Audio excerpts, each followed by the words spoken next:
Imaculada, eu sou o Fábio de Jesus por Maria. E esse é o canal Subindo a Montanha. Ou Cristo ou Marx. Não podeis servir a dois senhores. Queridos, não dá para acender uma vela para Deus e uma para o demônio. Não dá para ficar em cima do muro. Deuteronômio capítulo 30. Eis que ponho diante de ti a vida e a morte, a bênção ou a maldição. Escolhe, ou Cristo ou Marx, a morte ou a vida. Queridos, a palavra de Deus diz em João, capítulo 10, versículo 10, o Senhor diz: o ladrão vem para roubar, matar e destruir. Eu vim para que tenham a vida e a vida em abundância. O ladrão vem para matar. Eu vim para que todos tenham vida e a vida em abundância. De que lado você vai estar? Ou Cristo ou Marx? Nos últimos vídeos nós falamos de dois grandes genocídios que aconteceram na história do século XX. O Khmer Vermelho, que matou milhões de pessoas na Indochina. Falamos também do Holodomor, que matou milhões de pessoas na Ucrânia. E hoje, o terceiro vídeo e o último vídeo sobre holocaustos, o último vídeo sobre genocídios, eu quero falar da grande fome chinesa, provocada por Mao Tse-tung.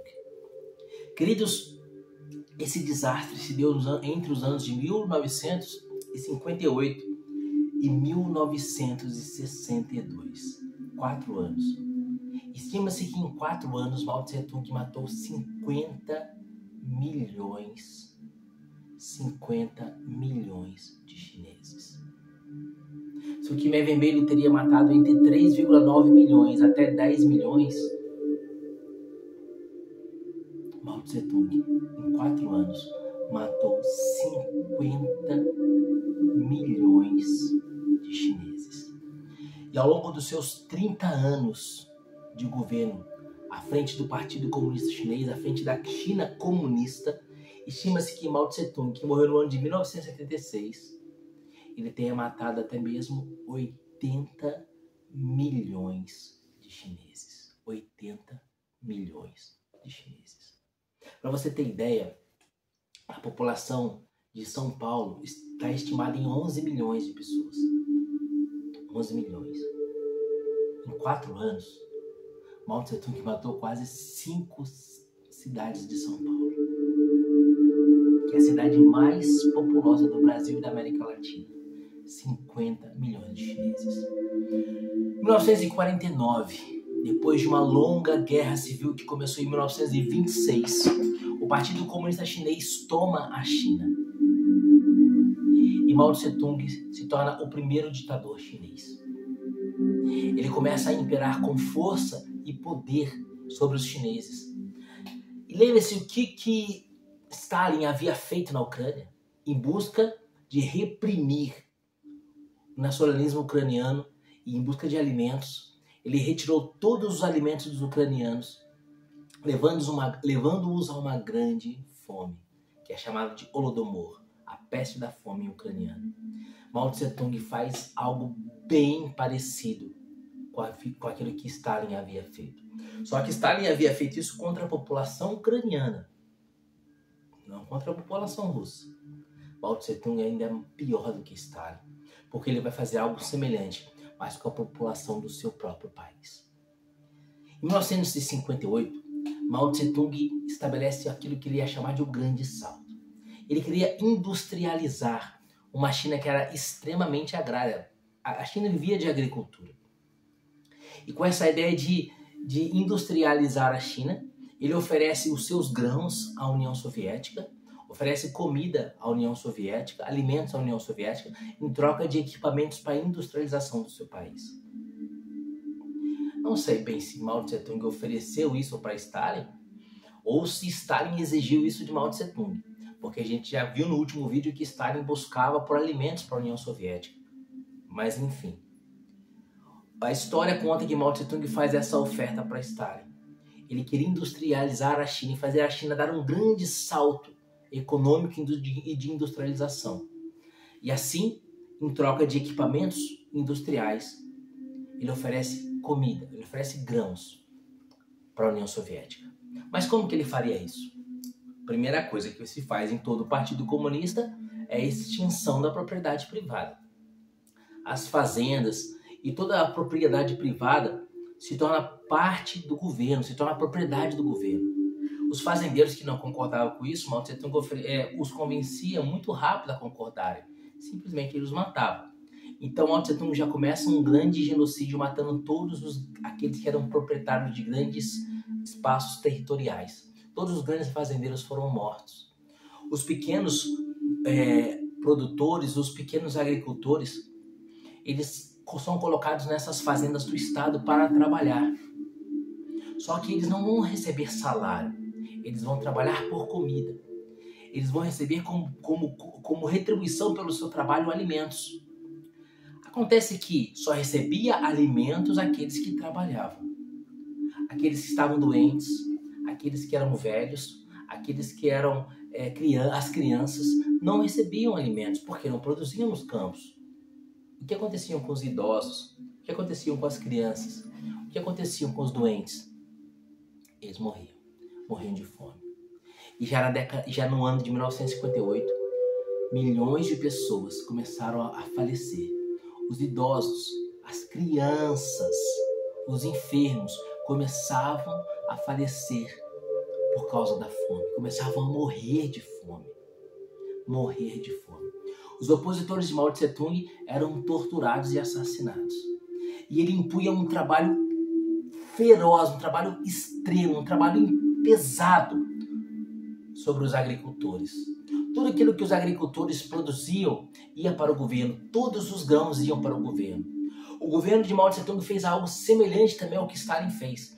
Lembra que no vídeo passado a gente comentou que Stalin mandou os seus agentes da União Soviética nas casas dos ucranianos e retiraram da casa dos ucranianos todo tipo de alimento, pão, leite, carne, tudo que eles tivessem de alimento era retirado. Inclusive os animais que poderiam gerar alimentos, galinhas, porcos, vacas, eles tiravam tudo. Mao Tse Tung fez o mesmo. Ele dizia que a cozinha particular, as casas com a sua cozinha particular, conduzia o povo ao egoísmo. E que para viver o comunismo era preciso que todos tivessem tudo em comum. Então a cozinha também deveria ser incomum. Assim ele cria aquilo que ele chama de como se fossem as lanchonetes do governo. Eu esqueci a palavra exata que se diz em mandarim, mas é como se fosse a cantina do governo. Ali, uma vez por dia, ele dava de comer aos trabalhadores, mas só para aqueles que trabalhavam. Eu não preciso dizer que a comida era extremamente escassa e o trabalho extremamente pesado. E como eu disse, os idosos, as crianças e os doentes não comiam. Como aqueles que tinham saúde, os jovens que tinham saúde trabalhavam, mas trabalhavam demais, num ritmo escravo. E comiam pouco, logo eles começavam a adoecer. Começando a adoecer, eles também começavam a deixar de receber alimentos, porque não trabalhavam mais. E começavam também a morrer de fome. Assim, em meados de 1960, já era terrível a fome na China. Na China comunista de Mao Tse Tung. Não preciso dizer para vocês que se Mao Tse Tung havia assassinado os grandes fazendeiros que entendiam de produção agrícola e havia colocado uma carga pesadíssima de trabalho sobre os jovens que estavam trabalhando, ao ponto deles adoecerem e começarem a morrer, não preciso dizer para você que a produção agrícola começou a definhar. Logo faltaram cereais, faltaram comida nas produções dos chineses. E eles precisavam enviar produtos alimentícios para a União Soviética. Mao Tse Tung não deixou de enviar comida para a União Soviética como sacrifício do seu povo. E não começou a haver uma grande fome, uma fome terrível na China. A fome era tão terrível que aqueles que morriam de fome, eles não eram enterrados. Eles eram colocados nas casas, cobertos com lençóis. E as famílias comiam esses cadáveres. Mesmo quando a carne, há relatos que dizem que mesmo quando a carne começava a apodrecer, ainda assim a família continuava comendo aquela carne podre. Imagine você o que acontece com alguém que come carne de cadáver em decomposição. essa pessoa tem uma grave infecção. Essa infecção gera uma forte sepsemia e essa pessoa morre. Não preciso dizer que a mortandade avançou ainda mais. Então os chineses começaram a perceber que comer cadáver em decomposição não dava certo. Então quando a pessoa morria, o cadáver estava fresco, eles começavam a lutar, eles começavam a brigar pelos cadáveres. Eles armavam verdadeiros combates, verdadeiras guerras para arrastar o cadáver, para que eles pudessem comer o cadáver. Imagine você a tragédia social que não foi o governo de Mao Tse-tung. Nesse ponto, Mao Tse-tung justifica que os chineses não têm comida porque na China havia muitos pássaros e os pássaros estavam comendo os grãos. E os pássaros comendo os grãos não sobravam para os chineses. Então Mao Tse-tung ordena que eles matem todos os pássaros. Meu Deus, essa foi realmente uma ideia satânica. Porque então os chineses, achando que matando os pássaros eles teriam comida, num desespero tremendo eles começam a matar todos os pássaros. E eles conseguem, por meio de sons, atrair os pássaros e matá-los. E eles matam milhões de pássaros. O que os pássaros fazem? Os pássaros comem insetos. Como os chineses matam praticamente todos os pássaros da China, os insetos se proliferam e acabam com o resto de lavoura que ainda havia. E não há mais nada para comer. Nessa época, os pais estavam comendo seus próprios filhos. Os pais estavam imolando, matando seus próprios filhos e os comendo. Tamanha era a fome na China. Os relatos dizem que os pais comiam, matavam e comiam os seus próprios filhos na China comunista de Mao Tse-tung. Assim, Mao Tse-tung chegou no ano de 1962 à marca de 50 milhões de mortos, naquilo que é chamado de a grande fome de Mao Tse-tung. A palavra de Deus diz, João, capítulo 10, versículo 10. Eu sou a porta, quem entrar por mim será salvo, entrará e sairá, e encontrará pastagem. Entrará e sairá, e encontrará o quê? Pastagem, encontrará alimento. Jesus está se referindo ao povo como ovelha, encontrará alimento e pastagem. Jesus vai dizer, o ladrão vem só para matar, roubar e destruir. Eu vim para que todos tenham vida. Jesus apresenta como o pão da vida.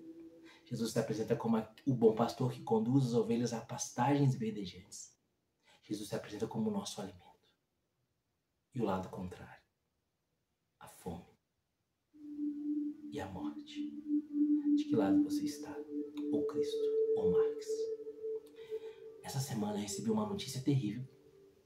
Na China comunista, hoje, século XXI, nesta semana, foi decretada uma lei que é proibido divulgação de vídeos, áudios, imagens, qualquer mídia religiosa na China. É proibido. É proibido vídeos de pregação como este. É proibido canais de evangelização como este. É proibido transmitir cultos, missas. É proibido transmitir mensagens religiosas. Quem for pego, transmitindo, compartilhando, recebendo mensagens religiosas, será severamente punido. Ou Cristo ou Marx. De que lado você está? Não dá para ser cristão e comunista. Está na hora de você fazer a sua escolha. A grande fome de Mao Tse-tung. Salmos capítulo 22, Salmo 22. O Salmo diz assim, esse Salmo eu tenho certeza que você conhece. Em algumas Bíblias é o Salmo 23. O Senhor é meu pastor, nada me faltará. Em pastagens verdejantes me faz deitar, para águas repousantes me conduz e conforta a minha alma. Por veredas de justiça me guia, por amor do seu nome. Mesmo que eu tiver de andar por um vale de sombra mortal, não temerei os mares, porque Deus está comigo. O seu bordão e o seu cajado são eles que me confortam. Diante de mim preparas a mesa. Diante de mim preparas a mesa.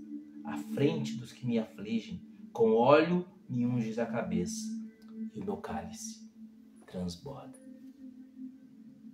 em nada se parece com a China comunista de Mao Tse-tung. Aqui o Senhor apresenta uma imagem do céu, dos cuidados de Deus. Na China comunista, Mao Tse-tung apresentou para o seu povo os horrores do inferno na terra. De que lado você está? Ou Cristo, ou Marx? Pensa bem. Que Deus te abençoe e viva Maria Imaculada.